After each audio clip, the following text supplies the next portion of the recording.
નમસ્કાર મિત્રો, સ્વાગત છે આપણી ચેનલ એક્ટિવ ગુજરાત પર। મિત્રો, લોકગાયક અને નેતા એવા વિજય સુવાળાની ઓઢવ પોલીસ દ્વારા ધરપકડ કરવામાં આવી છે। વિજય સુવાળા બંધુ સહિતના સામે ધમકી આપ્યાની ભાજપ નેતાએ ફરિયાદ નોંધાવી હતી। પોલીસે ગુનામાં વપરાયેલી કાર પણ જપ્ત કરી છે। ઓઢવ પોલીસે વિજય સુવાળા સહિતના 4 લોકોની ધરપકડ કરી છે। જાણીતા ગાયક અને ભાજપના નેતા એવા વિજય સુવાળા સામે ધમકી આપવાનો કેસ દાખલ થયો હતો। વિજય સુવાળા સહિત 8 આરોપી સામે નોંધાયો હતો ગુનો। પોલીસે વિજય સુવાળાને નોટિસ આપતા પોલીસ સ્ટેશને હાજર થયા હતા વિજય સુવાળા, હિરેન દિલવાલા, દિલીપ ઠાકોર અને વિજય સુવાળા અને યુવરાજ સુવાળા આ 4 લોકો ઓઢવ પોલીસ મથકે હાજર રહ્યા હતા। 4 આરોપી જે પોતે ગુનામાં સામેલ ન હોવાનું કહે છે તેને પોલીસે નોટિસ આપી છે અને પુરાવા સાથે હાજર રહેવા કહ્યું છે અને ગુનામાં વપરાયેલી સ્વિફ્ટ અને ઇનોવા કાર પણ પોલીસે જપ્ત કરી છે। વિડીયોને શરૂ કરતા પહેલા જો તમે અમારી ચેનલ પર નવા હોવ તો ચેનલને સબસ્ક્રાઇબ જરૂરથી કરી લેજો, જેથી ગુજરાતની બધી જ જાણકારી તમારા સુધી સૌથી પહેલા પહોંચી શકે।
એક ગાડીઓ 30 ગાડીઓ અને 10 બાઇકો, રિક્ષા સાથે લાકડી, ધારિયા, તલવાર સાથે આ લોકો બધા જ લોકો દારૂના નશામાં મારી ઓફિસ જે ઘરથી વોકિંગ ડિસ્ટન્સમાં છે ત્યાં પહોંચી ગયેલ હતા।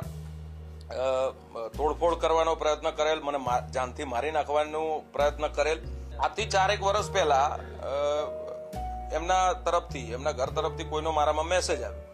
મેં સામાજિક 4 આગેવાનોને બોલાવી અને જાણ કરેલ કે ભાઈ આ વ્યક્તિનો મેસેજ આ પ્રકારે આવેલ છે। એ પછી એને મારા વિરુદ્ધમાં ઈર્ષા ખૂબ થઈ ગયેલ। પછી એને રાજનીતિ સાથે લેવા દેવા નહોતું। ભૂતકાળમાં મેં એને ખૂબ સહયોગ કરેલો છે, સપોર્ટ કરેલો છે અને એના પ્રોગ્રેસ માટે પણ મેં ખૂબ સહયોગ કરેલ છે। પણ એને પછી આ ઈર્ષા થઈ ગઈ કે ભાઈ રાજકારણમાં મારે પણ જોડાઈ જવું જોઈએ। પછી આમ આદમી પાર્ટીમાં જોડાયો। અમારા નેતાઓને અલગ અલગ પ્રકારે એન કેન પ્રકારે ગાળો આપવામાં પણ એના વિડીયો તમે જોયા હશે। એ પછી એ સેટિંગ કરી અને ભાજપમાં આવવાનો એને પ્રયત્ન કરેલ। પછી ભારતીય જનતા પાર્ટીમાં આવી ગયેલ। પછી એનો એવો વિશ્વાસ, એના મગજમાં એવું રહેતું કે ભાઈ આ વ્યક્તિ ભાજપમાં ના હોવો જોઈએ, એટલે કે એટલે મને અલગ અલગ પ્રકારે ભાજપમાંથી નીકળી જવા માટે દબાણો કરતો અને આ ધમકીઓ આપવાનો પ્રયત્ન એને કરેલ અનેક વાર। બિલકુલ રાજકીય કિન્નાખોરી। એની એવી ઈચ્છા છે કે હું રાજનીતિમાં ક્યાંય હોવો જ ના જોઈએ। એવી એ બિલકુલ રાજકીય કિન્નાખોરી છે. જી, મેં પ્રદેશના મારા જે નેતૃત્વ છે એમને મેં જાણ કરેલ કે આવી આ ઘટના બનેલ છે.